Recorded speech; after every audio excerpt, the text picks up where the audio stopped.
Hello dear viewer, 98% of those who watch the news on our channel are not subscribed. We request you to subscribe immediately and support us to continue publishing all the news in a quality manner.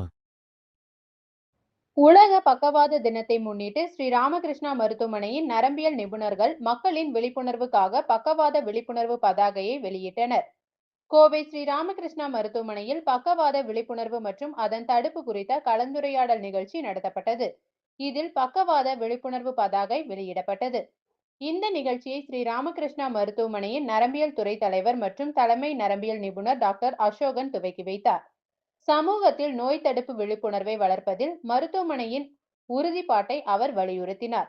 ஆரம்ப அறிகுறிகளை உடனடியாக கவனிப்பதும் தகுந்த மருத்துவ உதவியை தேடுவதும் மேலும் சரியான சிகிச்சை மற்றும் புனரமைப்பு வழங்குவதும் நோயாளி மீண்டு வர உதவுகிறது என அவர் குறிப்பிட்டார்.